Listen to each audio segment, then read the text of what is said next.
Assalamualaikum warahmatullahi wabarakatuh.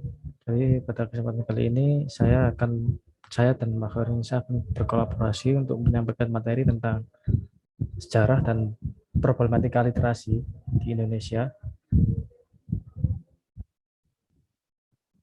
Jadi nanti dalam video ke depan nanti saya akan memaparkan materi tentang sejarah literasi dalam perspektif dunia barat, dan lalu nanti akan dikaitkan dengan problematika literasi di Indonesia yang nantinya akan disampaikan oleh Mbak Khairunisa dengan mengambil api semangat yang ada di barat nanti yang saya sampaikan. Jadi nanti harapannya nanti dengan adanya pemaparan ini nanti bisa menjadi eh, langkah langkah baru bagi generasi penerus untuk tetap menumbuh kembangkan semangat literasi di Indonesia. Jadi ini saya mulai dari sejarahnya dulu. Sebetulnya semangat literasi ini itu menurut perspektif eh, akademisi atau intelektual pada masa itu, pada abad 17 itu, mereka menganggapnya itu sebagai sebuah republik imajiner ya, yang dinamakan republik literasi. Anggapannya mereka seperti itu karena memang pada masa itu literasi itu sangat semarak dan booming. Jadi pada abad ke-17 itu literasi menjadi booming dan mudah untuk dikonsumsi oleh masyarakat. Dan itulah yang dinamakan oleh para kaum intelektual ya ataupun akademisi di kampus itu dinamakan sebagai Republik Literasi. Jadi Republik Imajiner yang menaungi, menghimpun seluruh seluruh masyarakat yang giat berliterasi, karena dan semangat literasi ini atau Republik Literasi ini itu ditopang oleh tiga faktor faktor kuat. Jadi dan tiga faktor ini juga berurutan ya, dia sistematis. Jadi faktor satu nanti ditopang lagi oleh faktor dua dan faktor tiga. Jadi saling saling topang dan saling menguat, dan saling menguat antara satu faktor dan faktor lain. Jadi nah, faktor pertama ada lahirnya mesin pencetak buku. Jadi revolusi teknologi di abad ke-15 oleh John Gutenberg ya, itu mampu membuka gerbang awal bagi semangat berliterasi oleh penduduk Eropa pada masa itu. Jadi sebelum sebelum Goethe menemukan mesin ini, itu produksi buku itu diproduksi dengan cara tenaga tenaga manual ya. Jadi dulu itu ada yang dikenal dengan namanya kopies. Jadi buku itu diproduksi dengan cara manual. Jadi ibaratnya ini satu buku, terus ketika ada orang yang ingin menyalinnya, itu benar-benar disalin, jadi ditulis ulang sesuai dengan ilustrasinya bahkan ya. Jadi itu juga time consuming, jadi membutuhkan waktu yang lama untuk membutuhkan tenaga kopies, dan juga harganya juga relatif mahal dan nggak bisa diakses oleh masyarakat luas. Jadi produksi buku sebelum ditemukannya mesin pencetak buku ini itu benar-benar time consuming dan sangat tidak efisien. Jadi bagaimana kemudian si kopies itu menyalin semua isi buku ya, menyalin tulisan, dari tulisan terus ilustrasi, itu semua disalin, bahkan hingga covernya juga disalin. Dan itu dinilai tidak efisien karena memanfaatkan tenaga manusia atau manual. Nah, pada abad ke-15 tahun 1400-an kalau nggak salah, itu seorang pandai besi ya. Sebenarnya John Gutenberg ini seorang pandai besi sebenarnya, yang mengembangkan teknologi yang sebenarnya bukan apa bukan mekanik mesin cetak buku. Dia sebenarnya eh, pandai besi yang memiliki industri anggur ya. Jadi mesin pencetak buku ini sebenarnya hasil dari improvisasinya John ya, dari mesin anggur terus dialih fungsikan menjadi mesin pengpres buku. Jadi ini sebenarnya kan teknis teknis untuk memproduksi bukunya kan sebenarnya kan ada apa kayak kertas gitu ditaruh di bawah, ditaruh di sini ya, ditaruh di kertas ini, terus nanti di papan atasnya nanti diberi bilah-bilah metal huruf gitu, jadi disusun secara modular ya, disusun secara manual, disusun apa huruf-hurufnya itu. Nanti tinggal tinggal tinggal dijepret aja, berat. Nanti sekali naik itu kalau nggak salah itu eh, sampai 250 lembar itu dalam apa sekali naik, dan mustahil, dan naiknya itu kisaran waktu antara 1 jaman, 50 menit sampai sampai 1 jam lebih lah bahkan. Dan mustahil untuk seorang kopias bisa menulis ulang 250 lembar dalam waktu segitu. Dan ini merupakan apa ya kayak kayak seperti temuan baru yang sangat membantu dalam produksi, dalam hal produksi buku sebenarnya. Jadi faktor utama itu ini lahirnya mesin pencetak buku, dan John Gutenberg ini adalah orang yang paling bertanggung jawab ya atas penemuan ini. Dia adalah orang terdepan yang paling bertanggung jawab terhadap pembukaan ini tadi, yang faktor awal itu, faktor penopang awal tadi. Jadi faktor pembukanya itu tadi ditemukannya mesin pencetak buku ya, yang sebenarnya dari mesin pres anggur sebenarnya, terus dialih fungsikan atau dialih warnakan menjadi mesin cetak buku yang modular seperti itu. Terus lanjut ada faktor kedua, dan ini berurutan ya. Jadi setelah lahirnya mesin pencetak buku, terus buku udah semarak dan bisa diproduksi untuk semua masyarakat.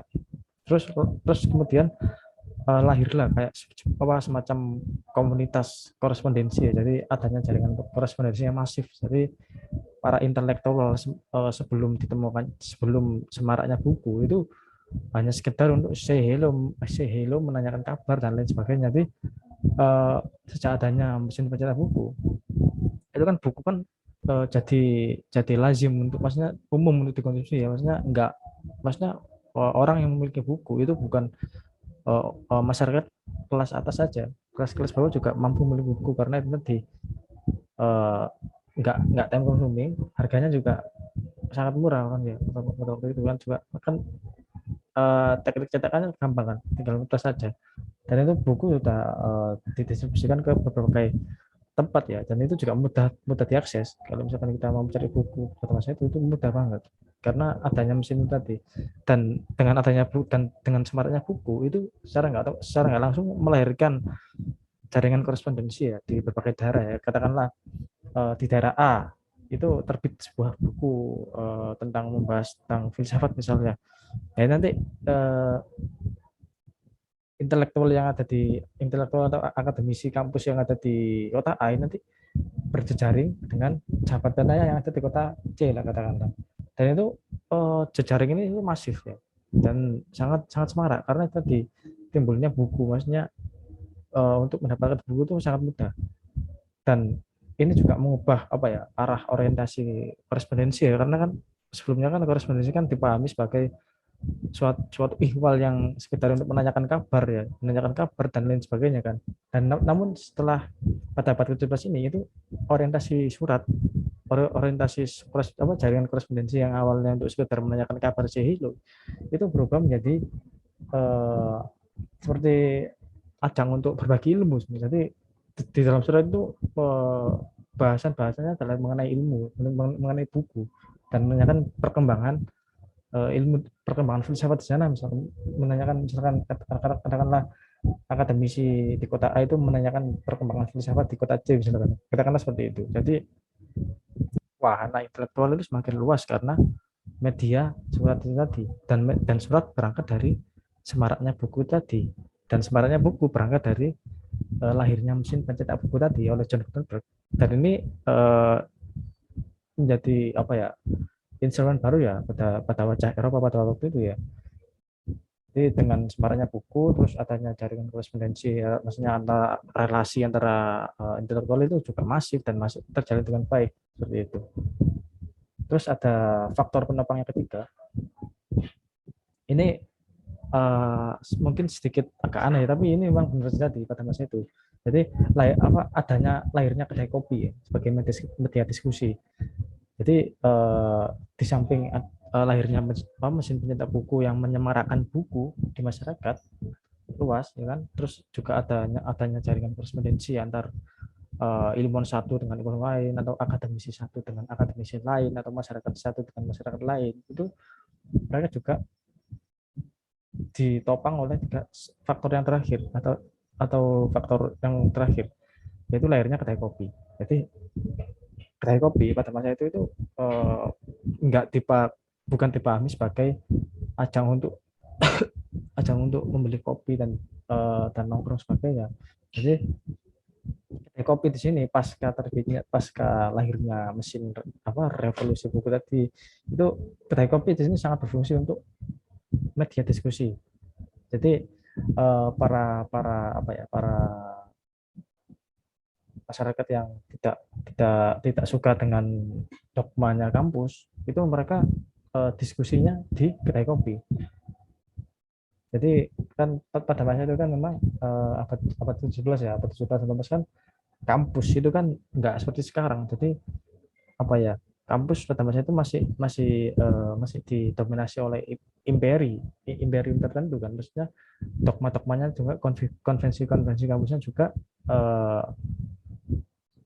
terhubung sama imperium yang ada di situ kan. Dan para masyarakat yang tidak mau belajar dengan maksudnya belajar dengan naungan imperi tadi, itu mereka belajarnya di kedai kopi, seiring juga semaraknya buku. Jadi ini menjadi langkah instrumen baru bagi para praktisi ya, maksudnya para kritikus seni. Dan jadi pada masa itu kritikus seni, maksudnya kritikus ataupun sastrawan itu enggak lahir di akademik saja, tapi juga lahir di kedai kopi sebenarnya. Jadi kedai kopi pada masa itu dibuat untuk sebagai ajang diskusi ya. Jadi kalau misalkan kita lihat di gambar ini kan ya, itu sebagai awal lahan diskusi ya. Jadi ada orang diskusi, ada yang presentasi, bahkan ada yang berantem gara-gara berbeda pendapat. Jadi menariknya kedai kopi pada masa itu adalah seperti itu. Jadi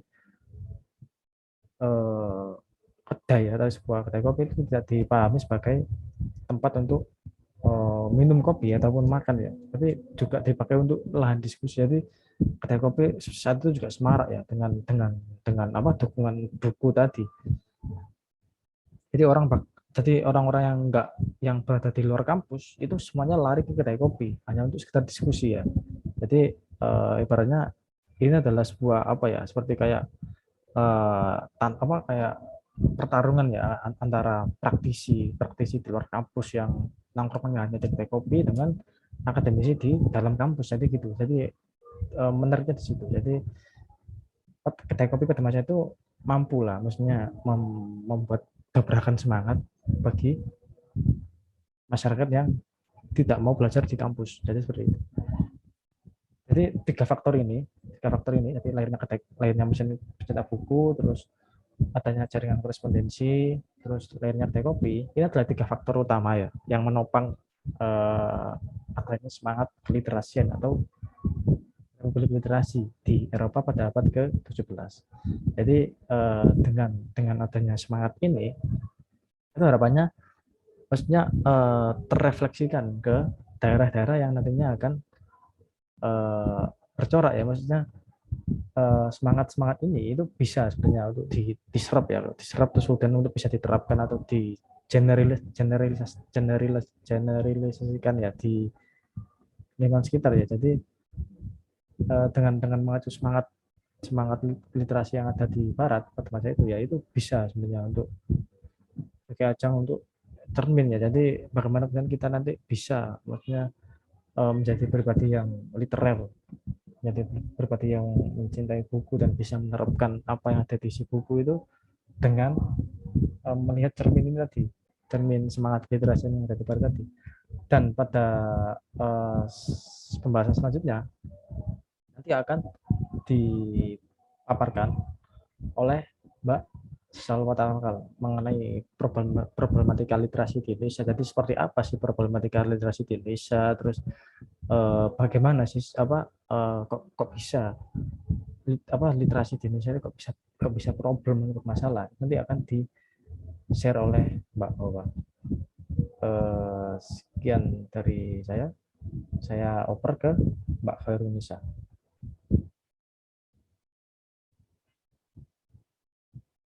Ya, menyambung dari Mas Raffi, jika ditilik dari sejarah literasi secara umum, bahwa peningkatan atau gerakan literasi itu sendiri dipengaruhi tidak hanya dari internal personal seseorang saja, tapi juga dari eksternal seperti adanya mesin cetak yang memudahkan produksi buku, dan juga adanya pembahasan tentang literasi ketika berinteraksi dengan teman sebaya atau sekelumpulan orang.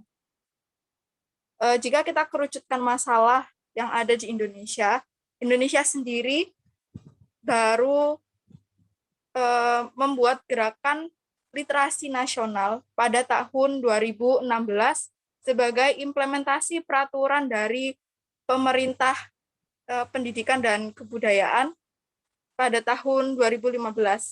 Jadi gerakan literasi ini dinamakan gerakan literasi sekolah, yang mana bertujuan agar siswa memiliki minat baca sehingga bisa meningkatkan keterampilan membaca. Dari 2016 hingga saat ini, tampaknya Indonesia memiliki problematika yang sama, yaitu rendahnya literasi di kalangan masyarakat Indonesia.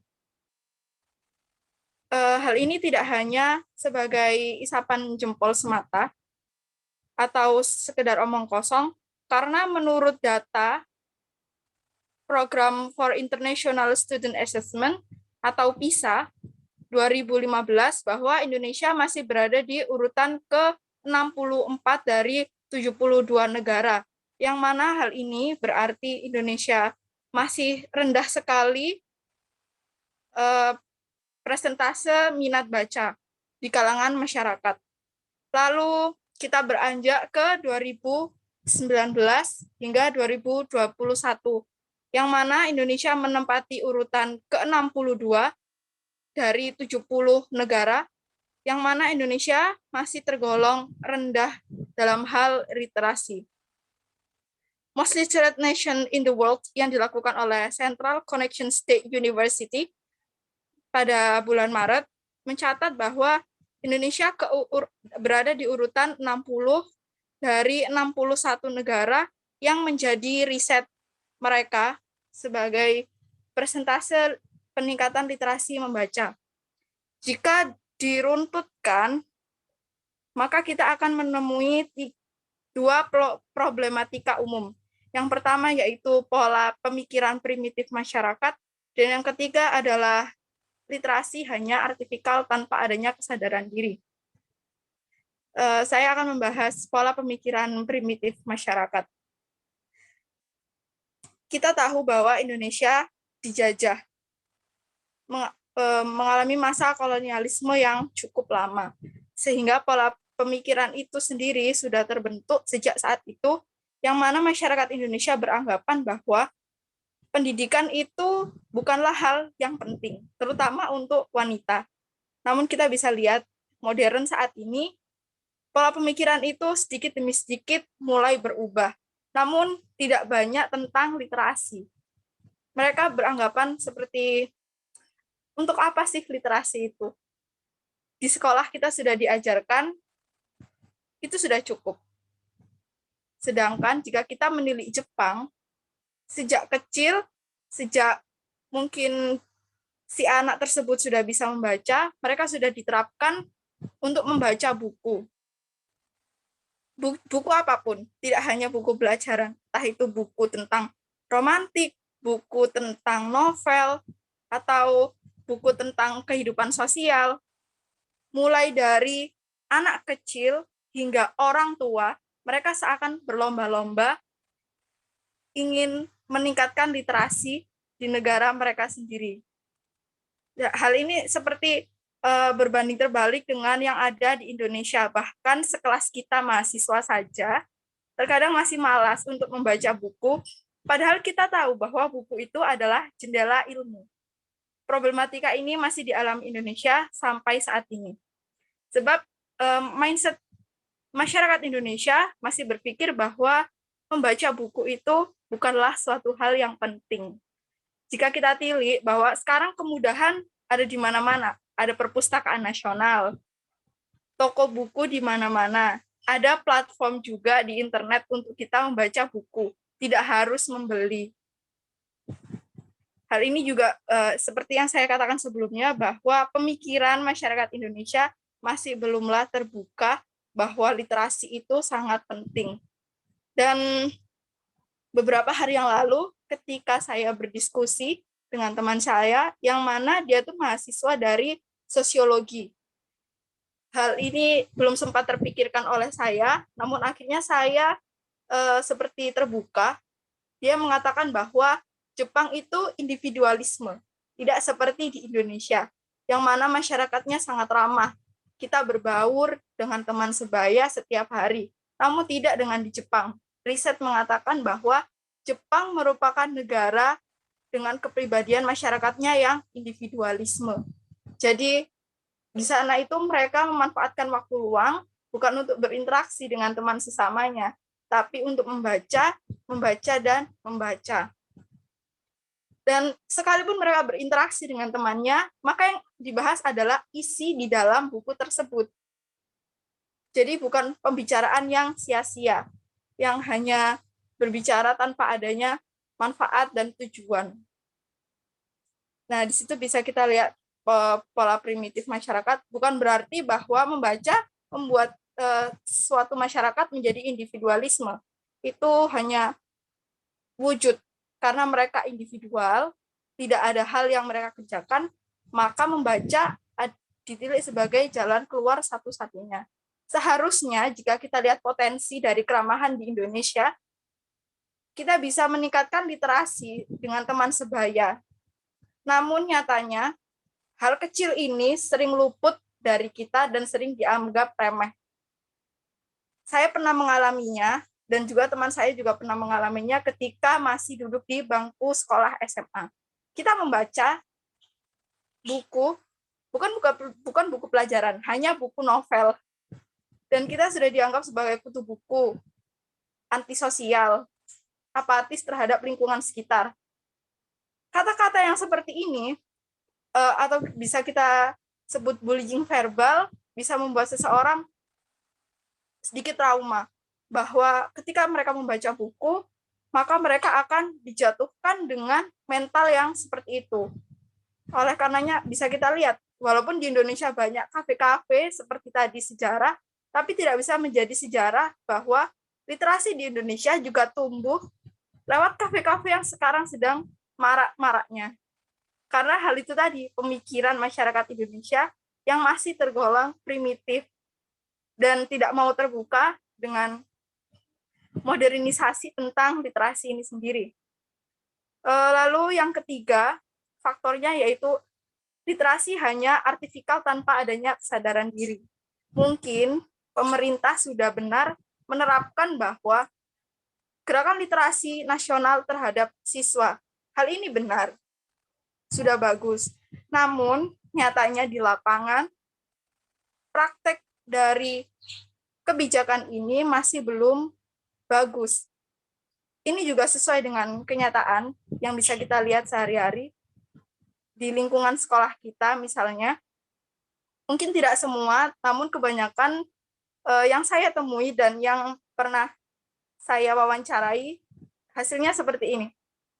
Ketika pemerintah membuat peraturan ini, 2 minggu, sebulan, guru mereka sangat giat sekali menggalakkan bahwa sebelum masuk sekolah, mereka harus membaca untuk meningkatkan literasi. Dibangunlah perpustakaan di tiap-tiap kelas dengan buku-buku yang jumlahnya sangat banyak.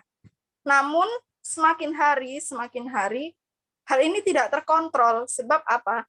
Para siswa jenuh. Mereka hanya ibaratnya disuruh, diberi stigma bahwa literasi itu penting. Kalian harus membaca. Tanpa merubah pikiran dari siswa itu sendiri. Sebenarnya membaca ini apa sih? Penting atau tidak? Apa sih pentingnya? Mereka tidak ditanamkan pemikiran yang seperti itu. Mereka hanya disuruh membaca, dan membaca.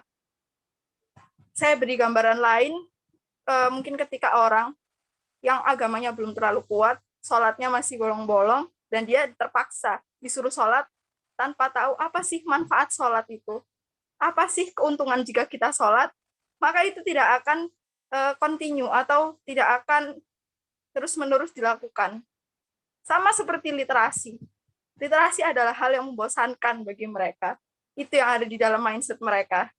Jika kita menyuruh mereka tanpa merubah mindset tersebut, maka kebijakan ini hanya berjalan sebentar saja dan hanya sebagai artifikal atau kepalsuan tanpa adanya hasil yang signifikan. Dan solusinya bisa kita lihat di negara-negara maju, tayangan televisi sangat-sangat mempengaruhi masyarakatnya. Jika kita lihat tayangan televisi di Indonesia, masih banyak sekali tayangan-tayangan yang menurut saya sendiri dan menurut riset, belum mumpuni untuk membangun pola pikir yang modern, pola pikir literasi, dan edukasi untuk anak-anak. Bisa kita lihat banyaknya tayangan gosip, sinetron yang bertema romantisme dan sedikit vulgar. Hal itu menjadi salah satu faktornya.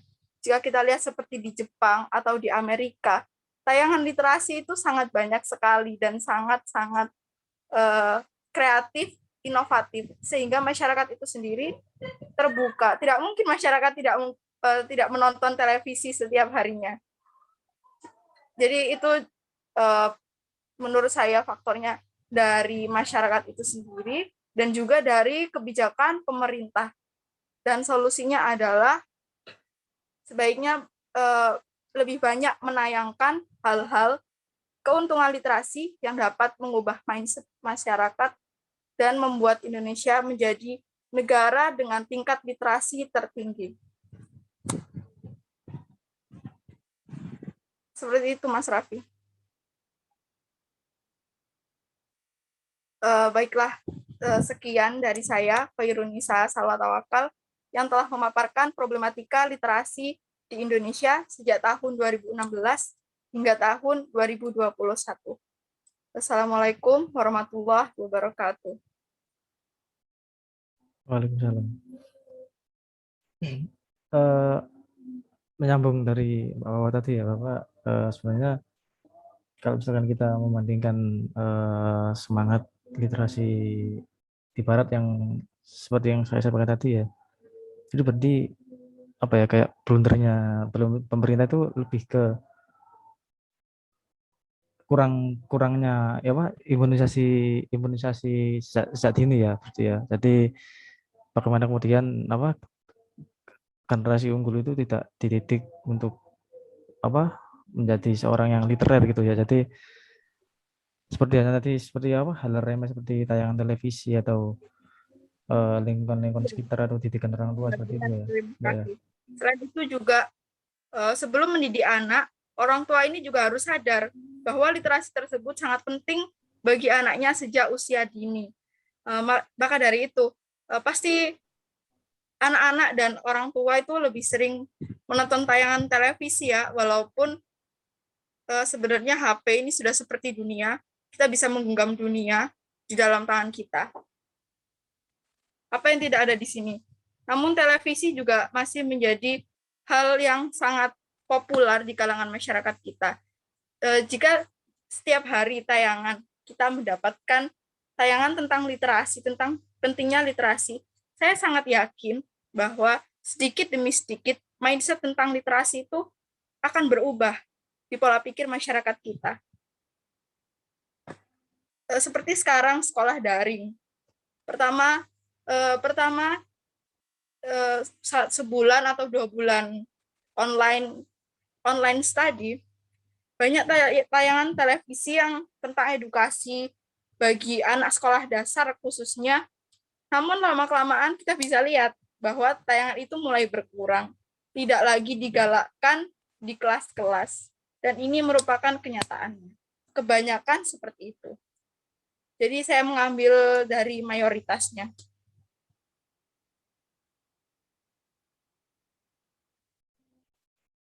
Iya, jadi sebenarnya kalau misalkan kita berbicara tentang problematika literasi ya, terutama di Indonesia ya, itu lebih kepada yang seperti yang disampaikan Bapak tadi ya. Jadi kurangnya apa imunisasi dan juga kesadaran dari masyarakatnya sendiri. Jadi apalagi terhadap apa generasi yang nantinya akan mewarisi ya, generasi unggul atau generasi yang masa sekarang ya.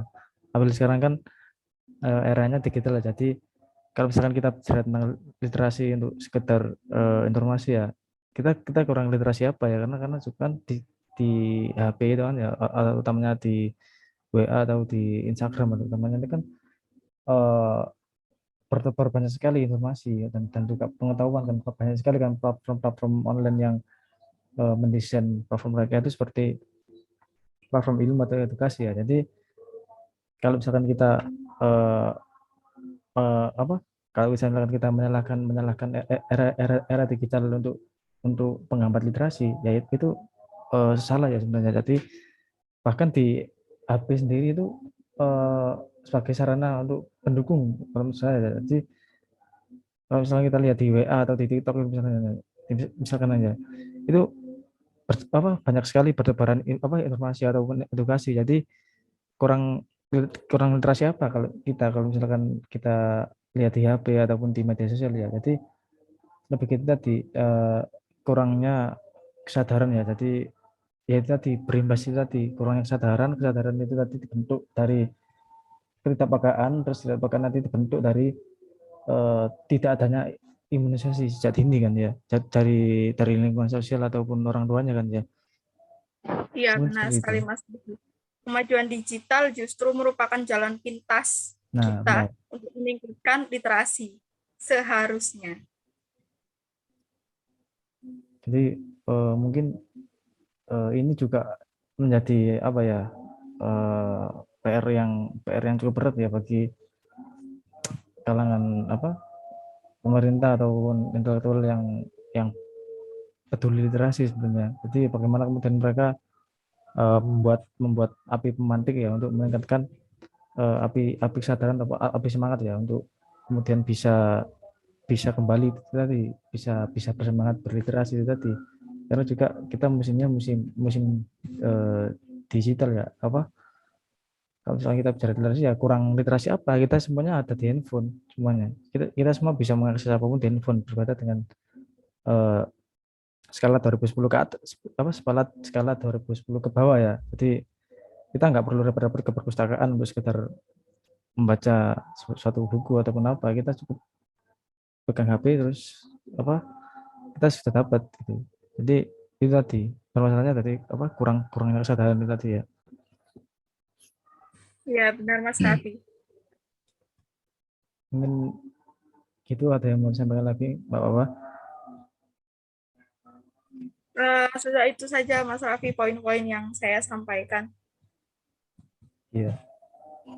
Jadi mungkin itu yang bisa kami sampaikan ya tentang tentang apa sejarah dan problematika literasi di Indonesia ya. Jadi bagaimana kemudian melihat perspektif secara yang tadi yang saya sampaikan dengan melihat realitas sekarang ya di Indonesia itu sebagai sebagai apa sebagai mahasiswa atau sebagai generasi penerus kita juga harus bisa mengambil sikap ya teman-temannya. Terus juga perlu panduan atau dukungan dari pihak-pihak yang harus berlibat ya seperti pemerintah ataupun akademisi lainnya. Mungkin itu penjelasan dari kami. Kurang lebihnya kami mohon maaf. Sekian, wassalamualaikum warahmatullahi wabarakatuh.